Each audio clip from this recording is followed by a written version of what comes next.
M J അങ്കിളിന് മഴ അത്ര ഇഷ്ടമാണോ? കാരണം എം ജെ അങ്കിൾ ചെയ്തിട്ടുള്ള മഴപ്പാട്ടുകളെല്ലാം ഹിറ്റാണ്.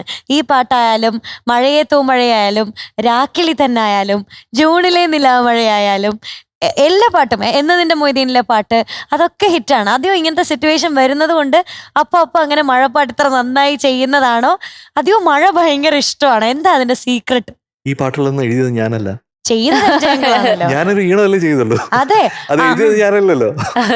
അതെ, പക്ഷെ അപ്പൊ മഴ എന്നുള്ള വാക്ക് അതിൽ വന്നതാണ്, അത് ഞാൻ വിചാരിച്ചിട്ട് വന്നതല്ല.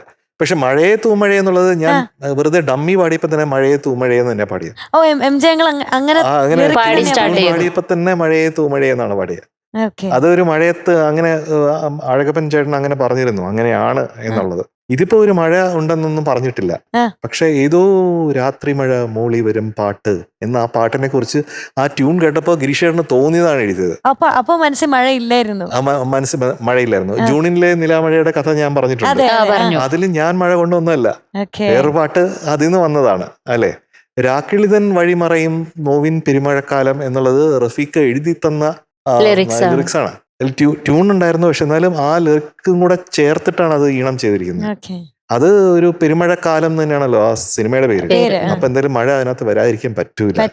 അപ്പൊ അങ്ങനെ പല മഴത്തുള്ളി പളുങ്കുകൾ എന്നുള്ള പാട്ട് ഒ.എൻ.വി. സാർ എഴുതിയപ്പോ അത് മഴത്തുള്ളി എന്നുള്ളത് എന്റെ മനസ്സിൽ ഇല്ലാത്ത കാര്യമാണ്.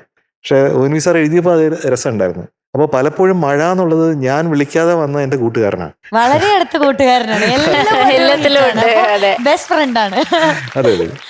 ഈ പാട്ട് പിന്നെ ഒരു ഇമോഷണൽ മഴയാണ്. ഇതുപോലെ തന്നെ ഇമോഷണൽ ആക്കുന്ന ഒരു പാട്ടല്ലേ അമ്മ മഴക്കാര? ആ പാട്ടിന്റെ എക്സ്പീരിയൻസ് ഒന്ന് പറയോ? അമ്മ മഴക്കാർ എന്ന് പറയുന്നത് നമ്മൾ എറണാകുളത്താണ്, കാക്കനാട് ആണ് അതിന്റെ ഒരു ഹോട്ടലിലാണ് നമ്മൾ കമ്പോസ് ചെയ്തത്. അപ്പൊ നമ്മളിത് പാട്ട് ചെയ്തുകൊണ്ടിരിക്കുന്നതിനിടയിൽ ഗിരീഷേട്ടൻ പറഞ്ഞു, എടേ എനിക്ക് ബോറടിക്കുന്നത്, വെളിയിലോട്ട് പോവാം എന്ന് പറഞ്ഞു. അപ്പോൾ മറൈൻ ഡ്രൈവിലോട്ട് ഞാൻ ഇങ്ങനെ ഡ്രൈവ് ചെയ്തുകൊണ്ട് പോവാണ്. അപ്പൊ ആ സമയത്ത് ഗിരീഷേട്ടൻ സൈഡിലിരുന്ന് പറഞ്ഞു, അമ്മയെ ഒരു മഴക്കാറായിട്ട് കണ്ട എങ്ങനെ ഉണ്ടാവും? ഞാൻ പറഞ്ഞു അതൊരു നല്ല കോൺസെപ്റ്റാണ്. മീനുട്ടി പറഞ്ഞ പോലെ ഞാൻ മഴയെ വിളിച്ചു വരുത്തിയതല്ല. ഗിരീഷേട്ടൻ അങ്ങനെ പറഞ്ഞു. അങ്ങനെ നമ്മൾ മറൈൻ ഡ്രൈവിൽ കൂടെ ഒക്കെ ഇങ്ങനെ നടന്നു, ആകാശവും ചന്ദ്രനെയൊക്കെ നോക്കി ഇങ്ങനെ നടന്നു. അത് കഴിഞ്ഞിട്ട് തിരിച്ച് റൂമിൽ വന്നപ്പോൾ ഉടനെ ഗിരീഷേട്ടൻ പറഞ്ഞു, അമ്മ മഴക്കാരന് കണ്ണും നിറഞ്ഞു, ആ കണ്ണീരിൽ ഞാൻ നനഞ്ഞൊന്ന് എഴുതു എന്ന് പറയാം. അപ്പൊ ഗിരീഷേട്ടൻ എപ്പോഴും എനിക്ക് പറഞ്ഞു തരാറാണ്, അല്ല ഗിരീഷേട്ടൻ എഴുതാറില്ല, ഞാനാണ് എഴുതിയെടുക്കുക. അപ്പൊ ഞാൻ ഈ പഴയ കാലത്തെ റൈറ്ററെ പോലെ പറയുന്നു, ഞാൻ എഴുതുന്നു, പറയുന്നു, എഴുതുന്നു, അങ്ങനെയാണ്. അപ്പൊ അവസാനം ഗിരീഷേട്ടൻ അങ്ങോട്ട് എടുക്കുക എന്ന് പറയും, അപ്പോഴത്തേക്കും ഒരു സിഗ്നേച്ചർ ഗിരീഷ് പുത്തഞ്ചേരി താഴെ എഴുതും. അപ്പൊ അങ്ങനെ ഗിരീഷേട്ടൻ എഴുതിയ പാട്ടുകളെല്ലാം അമ്മ മഴക്കാർ ഉൾപ്പെടെ എല്ലാം എന്റെ കൈപ്പടയിലാണുള്ളത്. അതിൽ അവസാനം ഗിരീഷ് പുത്തഞ്ചേരി എന്ന് എഴുതിയിട്ടുണ്ടാവും. അങ്ങനെയാണ് ഗിരീഷേട്ടൻ. അപ്പൊ അങ്ങനെയാണ് അമ്മ മഴക്കാർ എന്നുള്ള പാട്ട് എഴുതിയിട്ടുള്ളത്.